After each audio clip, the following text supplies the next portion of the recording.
All right, Kara, welcome to the show. Please introduce yourself and tell us a little bit about what you do. Hello, thank you for having me on. Yeah, my name is Kara Lee, and I've had a remote marketing job for a little while, so I've learned how to get some good views for my clients, and also I'm the graphics editor at the Paisano, UTSA's independent newspaper. The graphics editor at the Paisano. Tell us a little bit about that and some of the challenges and opportunities that you face there. So I've always loved art since I was a kid. I was always drawing little comic book characters, and then I started kind of seeing the newspaper at UTSA, but I never really thought too much of it, what goes into it, and that students can actually be the ones that are making it. Because the whole editorial board is made up of students. We have our advisory board. But yeah, I started going to the general meetings, and then I, of course, started off as a contributor. Then I worked my way up to staff, assistant, and then since of last semester, editor. So it's been really great. It's really helped me improve a lot on my artistic abilities. I've been able to draw different types of styles, and it's definitely made my portfolio more rounded out because as well, when I'm doing drawings, I like to write a lot of articles, so I can write, but I mostly write for news, still dabble in arts and life and opinion. But yeah, it's really cool being able to write your own article and then illustrate it and kind of see the page layout, help other section editors with it. And it's definitely opened a lot more opportunities to help me get these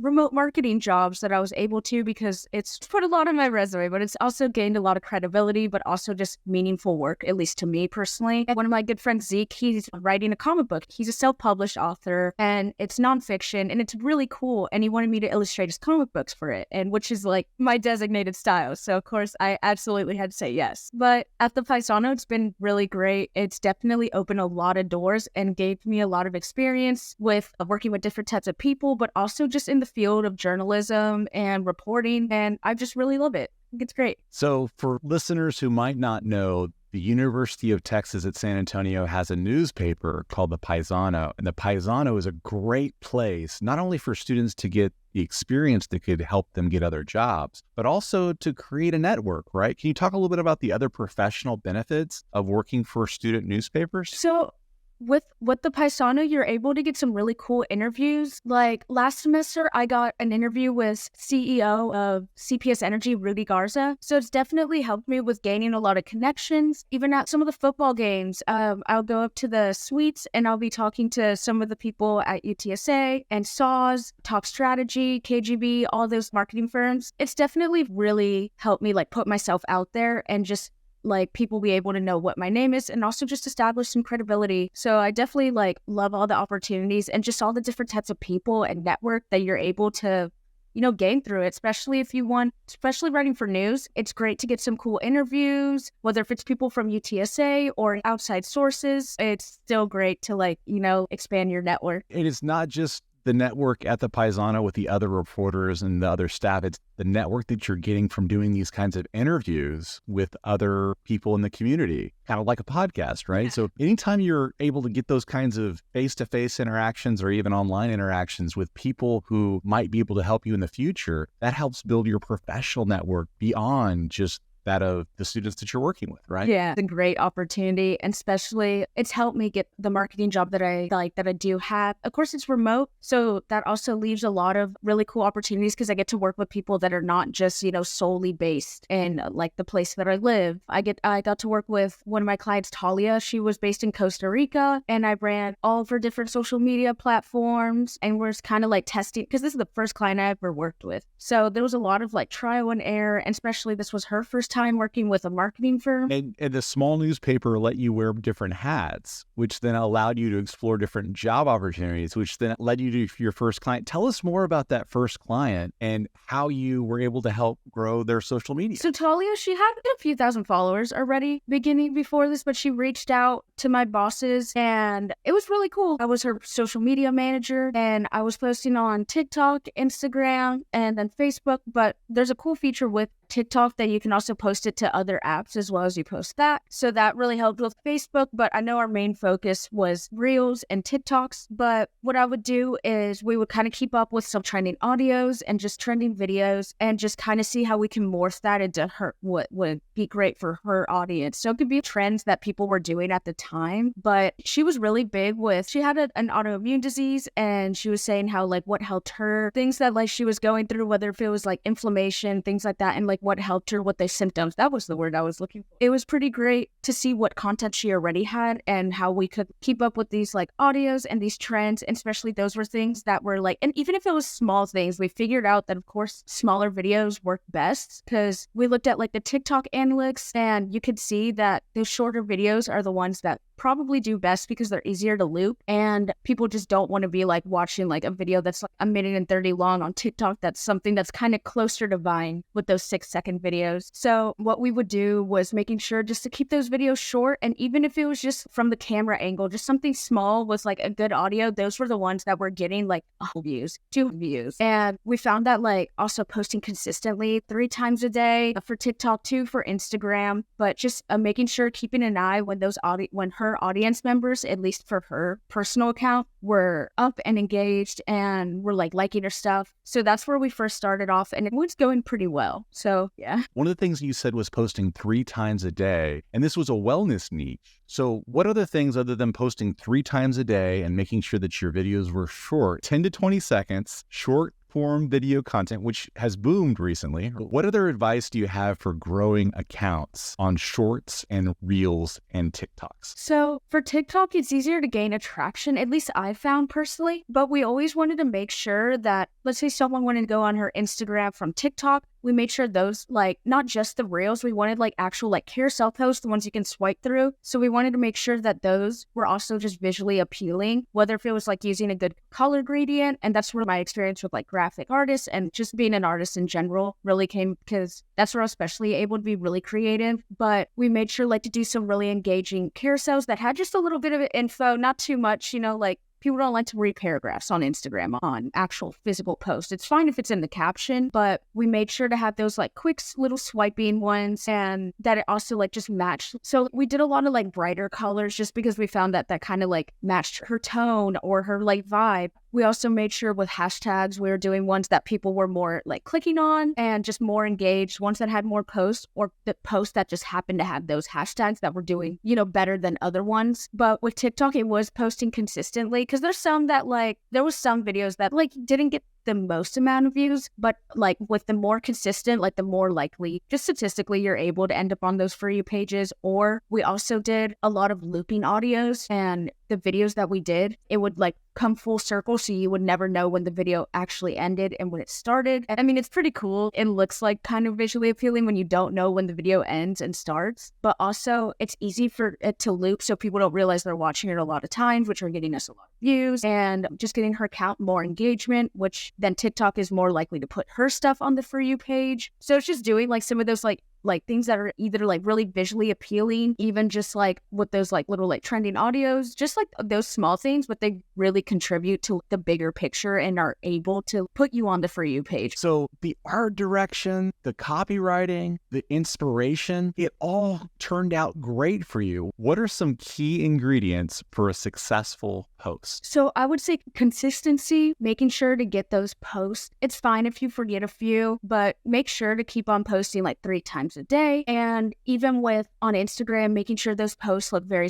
like making them very visually appealing for the audience, but also digestible. So making sure to have those little texts and making sure like the text, even just the text itself, can be pretty important, how it's formatted, whether if the actual color of the text goes with the colors of the rest of the carousel post. So making sure those things and also being consistent. I found that posting a lot in the mornings and the afternoons were great. But sometimes you get those oddball outs where if you post it like 2 a.m, it blows up. For whatever reason. That's sometimes a mystery to me. But again, consistency and having digestible information for people, for audience, especially if you know kind of what your niche is, making sure and also leaving audience with something else like them wanting. I would say like kind of leaving them with questions a little bit because it gives them incentive to click on your link to kind of see what you're all about. So making sure to give a little bit of information, but also have some that you have like a little bit saved just so you can kind of like have a reason to talk to the audience. You mentioned carousels. So what are some differences in the way that you might put together and think about a carousel versus shooting a video?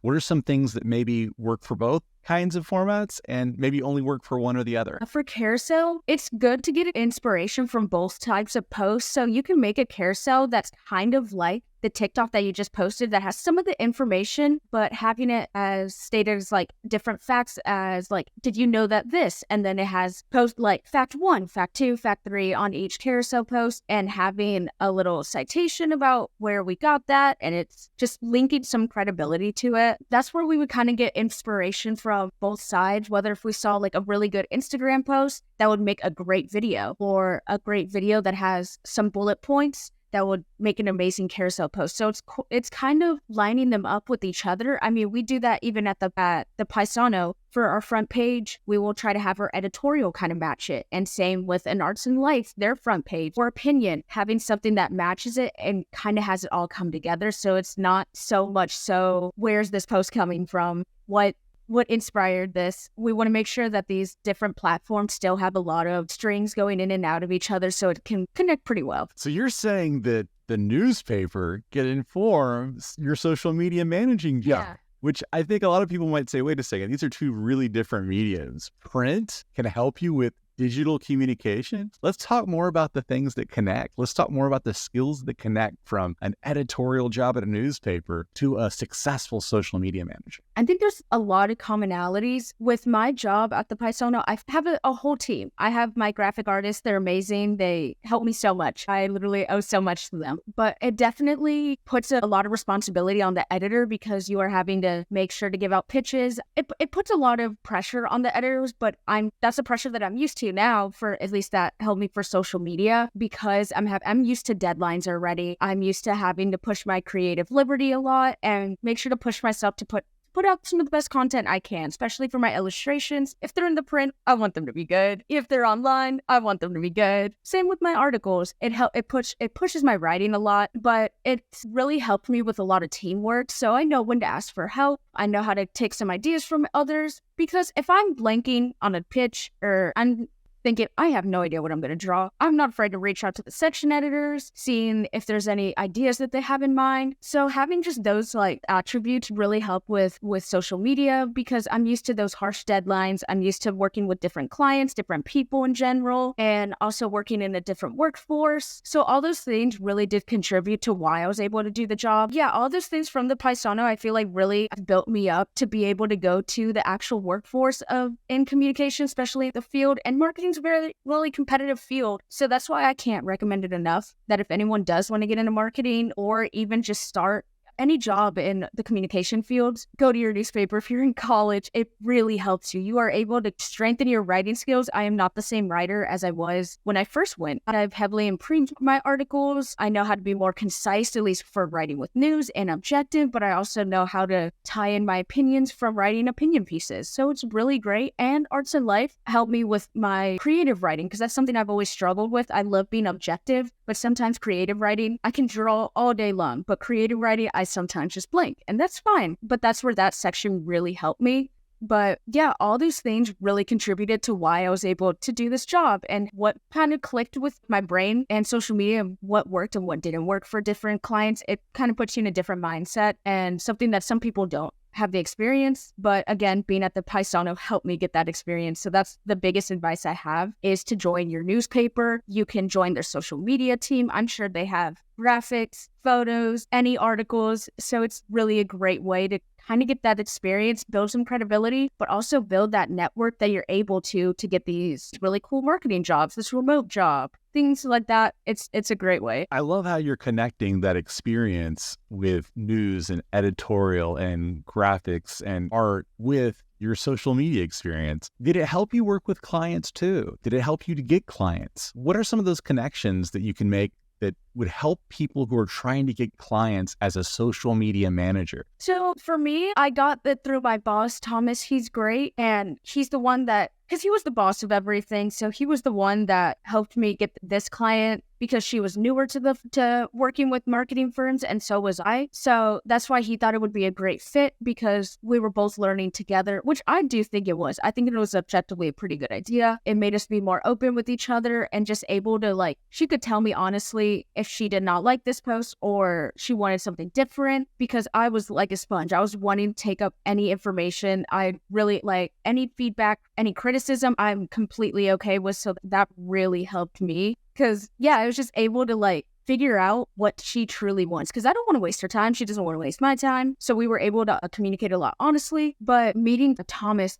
that's what really helped me get my foot in the door. And that was also, like, having that portfolio from the Paisano, which really, I feel like, got me the job. Because I had experience at a very young age. And he was pretty impressed with that. So that's what really helped me. And what helped me get the job is also just reaching out to even universities. I know UTSA, they have a lot of communication jobs. They have a peer mentor job where students can be getting paid to help build up social media. This is at a very, like, lower risk job, but it's still great experience, and it helps you figure out what works and what doesn't. So I would just say keep on applying or keep on reaching out, not even so much looking for applications, but asking people, like, kind of showing an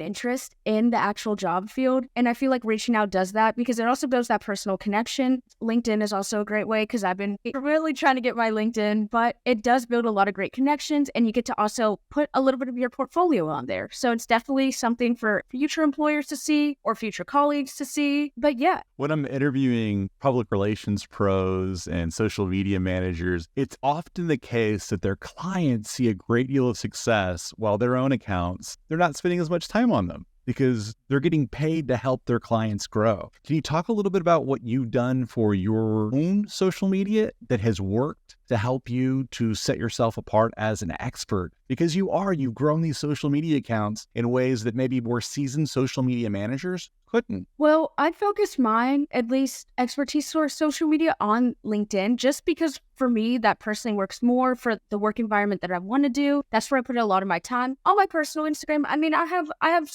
a pretty okay deal of followers, but my main focus is LinkedIn, because that's where I want employers to see what I'm doing. And also it helps even just the professional writing for LinkedIn. You want to make sure, like, your posts look pretty good. And I've gotten some pretty good views on some of my posts. I know a past post that I did, Anna Alvarez, and she was the future legend in the Texas Business Hall of Fame. She was inducted at a really young age, and she was great. I interviewed her, and that post did really well on LinkedIn. And that's also because she has quite a good following on LinkedIn. But I think it was particularly a really interesting story, just because I think interviewing her, she was just so interesting. I literally never wanted to hear her stop talking. I was just like, you have so much that I just want to listen to. So I thought that was great. But I make sure to have a good headshot, making sure to put in some of my best articles, and even from past articles. For that one for Rudy Garza, still posting that, because I think it adds quite a bit of substance, and I just think it was a cool article. But for my LinkedIn, making sure to also just be engaged with other of my fellow editors, or even just people I've been connected with. I think it's just a great way to put yourself out there in a professional setting, but also instill social media. So that's where I put my main focus, and I feel like it's worked pretty well. I feel like it's benefited me quite a bit.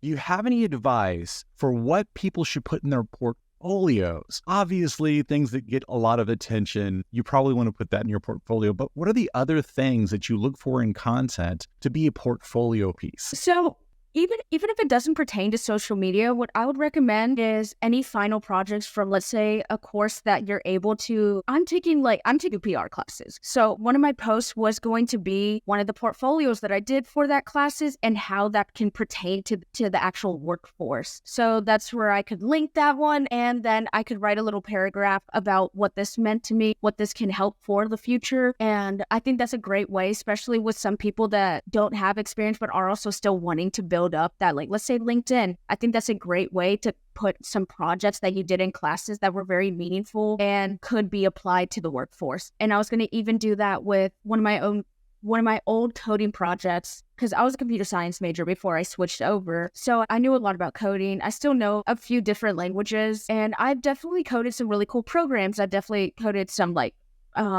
complicated calculators or even just some like really cool ones. And that's definitely something I could post if I wanted to do more like web design with like HTML. Like that still is a transferable skill. So posting things that can be applied to the workforce or even slightly like, it doesn't have to be a perfect fit. Oh, this is what I'm going to do. But if it still has different like elements that you could definitely see someone in your field working with, I think it's definitely worth it to post it. Excellent. Let's zoom in to specific portfolio pieces by platform. Can you take us through what makes a really good portfolio piece on Instagram, TikTok, and LinkedIn? Well, on LinkedIn, I think what makes a good portfolio post is having it visible. I know sometimes with LinkedIn, I still struggle with having that, because sometimes the way you link it can be a little odd. So I'm making sure to actually have it able to, like, you're able to click on it, but also having a separate, I'm still trying to figure this out. So this is still a trial and error for me, which is pretty interesting. I still love like learning more and more, but I want to have it on LinkedIn that if you click on a link, you can see all of my portfolio and have it in Paisano, school, social media, art. So I can have like those different niches. But what makes that like those posts successful is making sure to have an engaging little paragraph with it about what it is, how it was meaningful. I know even when I post some of my articles, I pull a quote from the article. It could be anywhere. I mostly try to pull the most interesting quote or the one I think had the most substance, and we'll leave with that and be like, hey, check out my article. And on LinkedIn, it's really cool because it gives a little, for articles, it has, 2-minute read, 5-minute read,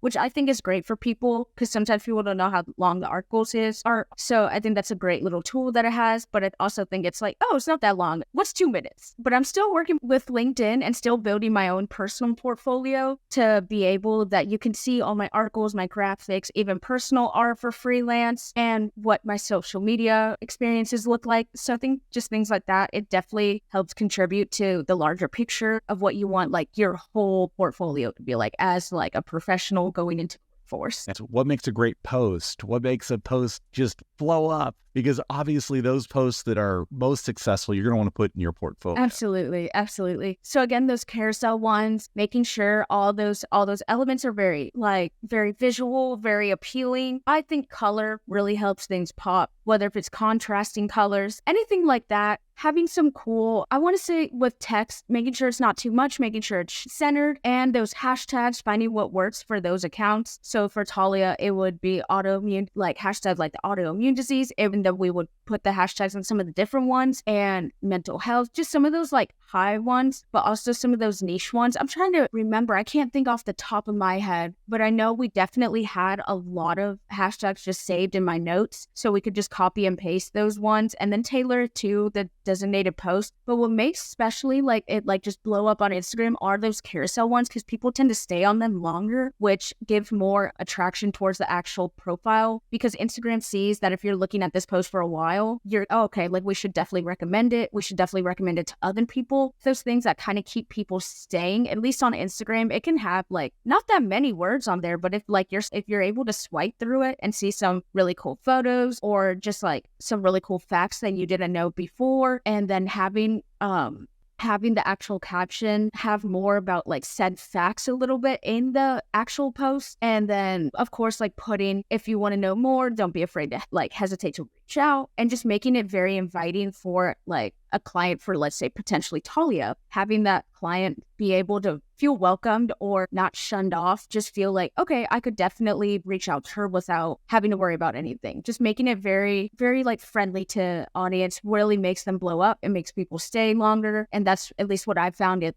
working with Talia. Did you have any market research working with Talia? Did you have like audience personas or customer journeys that you went through in thinking about how to make these kinds of posts more engaging for your audience? I didn't have too much. I would like to work with more, because that's more data you get to actually see, so you can have more precision in your posts. I personally haven't. I think it's still a great way for any social media manager to really get a great dive in and see what exactly their niche is, what demographic you're really working towards. because you can see on Instagram about your demographic when your audience is mostly awake. Same with TikTok, but I haven't worked with actual like data like that. I really want to. I think it would be great, and I just think it would be really interesting to see, but I personally haven't yet. So what are some of the key metrics that you do have that you're looking at other than lots of views? What else are you looking for in your analytics? So I know for TikTok and Instagram, it puts it specifically at when her audience or her followers are particular online. And that's when we really were trying to like post to, because if her followers are engaging in that post a lot, it's going to be put on the For You page. Whether if that's Instagram or TikTok, those are very similar for how their algorithms work. And I know the algorithm can be different days, but overall, having that consistency of posting when your audience is awake is more likely to put you on the For You page, because you can rely on your followers to engage in that post, which can send it off to the For You page. But that's at least the ones that I've worked with and the ones that I paid the most attention to, especially with TikTok, because you get to use so many different audios, so many different like creative liberty with how you film the videos. So at least that's what I found that I really paid attention to, was just when your audience is awake and when they're posting, when they're engaged, when they're liking other posts. And that's what that was the biggest contributor to why I did the things I did. So Instagram, TikTok, you're looking at these analytics, you're taking a close look at when your audience is online. What other things are challenging you would need advice for as a starting social media manager? What are some of the other pieces of being a social media manager that are real challenging that maybe people who are starting to be social media managers could benefit from that advice? I think making sure you're extremely organized with it. Sometimes I find, at least with my schoolwork, I know I can rely on my mind too. I, of course, have my little planner, but with social media, you want to make sure like you're not like forgetting anything. You don't want to forget what to post. So I just think being very organized, at least. And I think I was organized when I was first starting out, but I think definitely writing down like exact ideas that you have in your head for videos the second you come up with them really helps. So you don't really have to worry about, oh my God, what was this? What was the idea I was trying to look for? Having it linked, at least in my notes. What I would sometimes do is I would write down the script in my planner and I would just label it I would just label it whatever file. And then I would link the actual, in my notes, I would write that little thing. And then I would link the TikTok that I had the idea from there, so I could kind of get a good picture. And then just making sure to be very, very thorough with when you're asking for, okay, I need you to film it like this, especially if it's remote. Because I couldn't be there. I could not physically film it for her. So I found that there was sometimes a little trial and error just because she was in a different place. It made it harder to sometimes get that content, but writing it like exactly how I need her to do it really helps. Again, with just like, and then just being really organized with how you're going to post, knowing a time ahead. So if you can, like with a client, have a few weeks to build up some content, get some videos, build some ideas so you can start posting so you don't get behind. Because that's one thing that did happen. I was just trying to come up with these ideas right then and there. And then Talia would film them. I would edit them. I would post them. And then sometimes it felt like we were scrambling a little bit for content. So there was a time where we had to just take a week. We weren't posting as often, but we were still posting from like older content we had, but making sure to have some content built up. So when you're posting all that like older stuff, you come up with newer stuff and it isn't so like, oh my God, I am running out of content. That's especially what I recommend is just if you can, build up some before you start posting. So it's like how they film with shows. They don't film that for that week. They film probably 2 to 5 weeks in advance, and then they're filming those newer ones while those older ones are coming out. So I would recommend something like that, at least for remote, because it also gives you some time if you need to let your client, okay, I need you to film it differently. So it's not like, oh my God, I need this right now. They have some time and they're not stressed out with their social media because they're trying to handle clients, things like that. That's why I'm like the organization, making sure to really help me out and not be like sometimes feeling so overwhelmed by it. Just breaking it down into those little digestible bites really helps. So you've taken us through your social media planning process. So let's back up for our audience, right? So we have our pillars, we have our themes, we have our audience information. We know exactly who we're targeting. We know what kind of story our client wants to tell. We've done this hard work of social media planning and created a content schedule so you know when to post, what to post. Let's talk a little bit about inspiration in that planning process. You mentioned you get inspiration inspiration from social media, obviously. What are some other things you look for in terms of inspiration as you're scrolling through your feed, or do you have other sources of inspiration that you like to look at? Mostly, I get a lot of inspiration through TikTok about just kind of seeing what trends are going around that could pertain. Because I mean, there's different trends for like different types of people. You see trends that are specifically like for couples. There are trends specifically for like photographers, artists. But I feel like finding those ones that are more general, that the more general public are using, are pretty great. But also trends that other content creators that were doing something similar to Talia. So like the like wellness, finding like those influencers and seeing what they're doing to it and what trends are going on in their own niche really help. So that's why I make sure to follow a lot of like the people that Talia did, at least because they had some of the similar content and sort of similar content. So it's kind of seeing, okay, what's going on in almost like this friend group, even though it's not a friend group, it's just like their own niche, seeing what's going on there, seeing what's going on in like the more general like TikTok side. And then if there's any like standout trends that could translate really well. So I get a lot of inspiration from there. And for Instagram, I got a lot of inspiration from the Paisano and how we ran our Instagram, just because I think it's a really good Instagram and it just looks really, really visually appealing. It makes people want to scroll because we will post different little articles on our carousel post. So I think things like that maybe get a lot of inspiration for Instagram. And then for TikTok, of course, it's just kind of being on the app is really what helped me get that inspiration. And obviously, if you're going in with an intention to look for good ideas in your niche, right, then the algorithm is going to respond to that, give you more of what you want. So intention is incredibly important when you're looking for inspiration because it's going to shape your feed and what the actual apps show to you, right? Mm-hmm. Yeah, so definitely like pulling like inspiration from there or just really cool Instagrams or TikTok pages that are always getting really good engagement. Like it's also okay. You don't have to reinvent the wheel.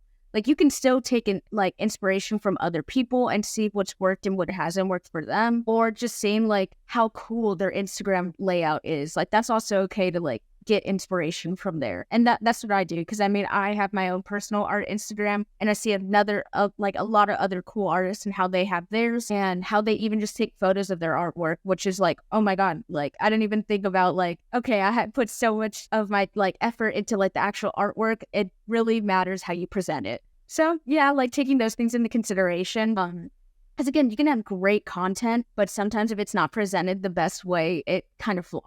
So just making sure like that presentation, that's why with the carousel post, making sure like you have that cool, like a great color gradient, something that's just appealing for your audience and things like that, I feel like really, really contribute to how well posts can do. That's great because you're taking us from planning to execution. What are some other things to remember about execution in both Instagram and TikTok worlds? For execution, make sure, at least this has happened a few times when I posted on Instagram, it will come out blurry. The whole post will be blurry. And what I found what works with that, and it's weird. I don't know why it works, but it's always worked for me sometimes. When I post it, I just exit out the app and it's like, I know every time I do that, it could just be a superstitious thing, but I know that's worked for other people where they will post and exit out the app right away. And sometimes it makes their videos do better, but also it doesn't make it as blurry. So I just feel like making sure to also check your posts every like hours to kind of see if any analytics have changed, any engagement, but also to make sure like that each quality of the photo or post, whatever it is good. Like it's not blurry. I personally posted on TikTok and Instagram at the same time. So her followers, if they got off TikTok and went on Instagram, they would hopefully just see her post. So those were some of the execution, was just posting at the same time, making sure the quality of the like images you're posting are good. Same with TikTok, because sometimes it can upload the videos kind of blurry. So I feel like just making sure you have high quality photos, even if you're transferring the file through different devices. I know like if she had to send me over a photo, I had to make sure that a photo was not blurry. Same with her videos. So I feel like that really, because if it's blurry, no one's gonna look at it, unfortunately. But if it's like a very crisp image, it's more likely to do better. I wonder, how much time should a business owner expect to dedicate to doing these kinds of creation things to help their social media managers produce great content? So I know Talia would try to pull like around an hour to two a day just to do her filming in advance. And she would also film even just like miscellaneous things that could be great in like a collage post on TikTok that are just a bunch of different like cool like little videos. So I would say like maybe like an hour to two if needed. If not, it can always be a little bit less. Those short videos do tend to do better, but it's always sometimes great to have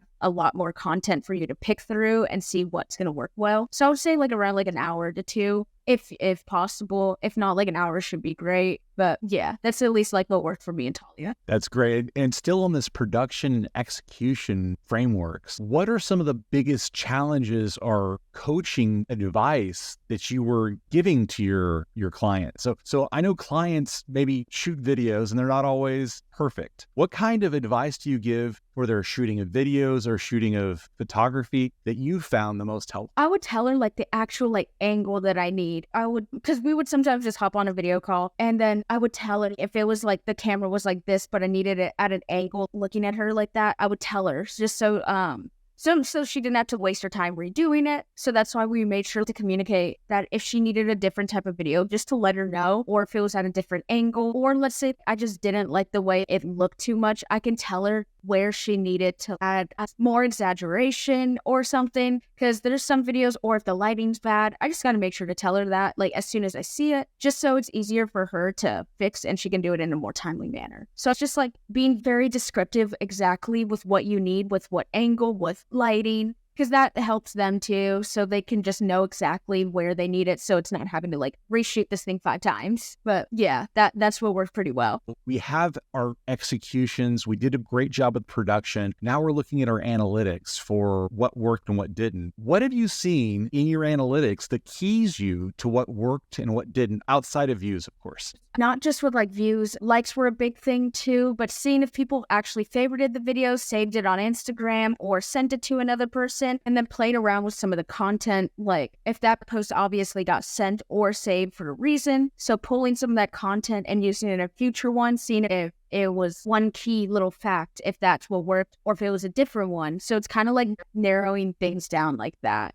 Did you offer any advice about engagement to your clients? Well, she was pretty good with it, so I don't really think I needed to, because the way she engaged, it was pretty good, like and it felt very authentic. So that's why I didn't have like really anything to say for there. But yeah, like she did pretty well on her own. So a future client of yours can expect to spend a few hours with the photographs, the videos, the commenting, and a few hours making sure that they're engaging. How much time outside of the production does it take to grow an account for a business owner? I would spend like a few hours each day making sure I had all the content, because I would spend quite a bit of, I don't know how many hours exactly, but I spent quite a bit of my time making sure things are edited, making sure I was writing the scripts, editing just the little features, not just the video where the videos go, but making sure to have like the text, whether if it's a text bubble, things like that. But I would spend a few hours a day at least each day making sure everything is good, making sure I can do the not pre-post, but how you can post things at a certain time. So I didn't have to, if I, let's say, slept in on accident, I still got that post in, So I just think that really helped me having the scheduled posts. But yeah, I would definitely spend quite a bit of my time making sure everything's edited, all the accounts are running up.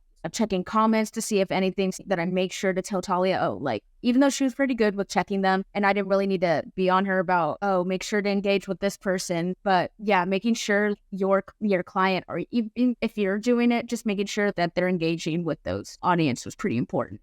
What's one core action that you would recommend people take if they want to be a successful social media manager like yourself? Being able to truly communicate with your client, I think, is a big thing, because you don't want to have in your head, you're thinking, I think this would have worked better, but you don't voice that. Make sure to voice your opinions, because they're obviously coming to you for help. So that's okay. Even if it's there's some times where it's okay to clash heads. That's also where you get some great ideas, because I think outside perspective can play a lot into what can do really well on a post. So just making sure, if you have any doubts, or just even I think this little thing would have gone better, just voice it. And you don't have to come off super harsh, because a lot of clients will want your actual input. So I think making sure to have that good, honest relationship and just where you're able to communicate openly is probably the best thing, because the more you're able to click with your client, just like the smoother it will go. And I feel like it's just like y'all will keep on like bouncing ideas off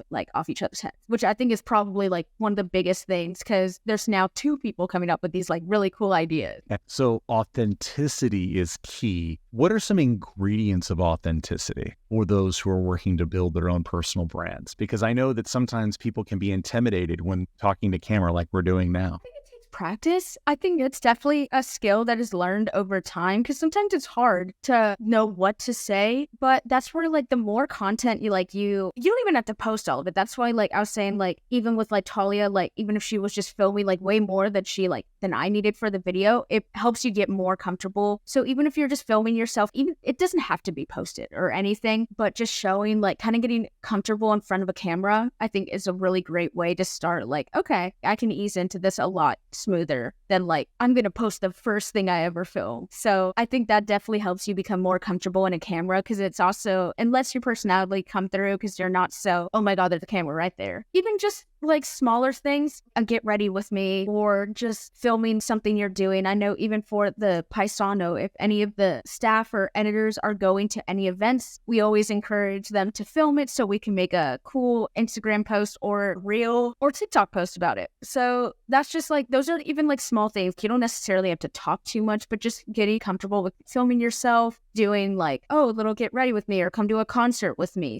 Something like that. I think it's a great way. That's really great advice for authenticity, letting people into the behind the scenes, right? The life behind business or behind the brand, right? Kara, if someone wants to hire you, what's your pitch to them? Why should they hire Kara for their social media management position? I have experience not just with social media, but even just writing or art in general. And I think those things play a major factor, especially for social media, because even if I had no experience for social media, like previously, I would still sell myself on my writing and my ability to articulate myself pretty well in any sort of voice, whether if it's more creative because of arts and life, or show more of my opinion from the opinion section, or be more objective because of news. And then having that tie into, also, I do a lot of art. I don't just draw for the Paisano. I illustrate comic books. I am a freelance. So I definitely have a keen eye for design and what can look visually appealing. I've also am pretty comfortable with knowing what the trends are and what audios are going around. And I think I've worked with a lot of different types of people, and I could just show my interviews. So kind of like bringing what I've done for the Paisano and again, like tying it together, like how I would do if I was posting on LinkedIn for like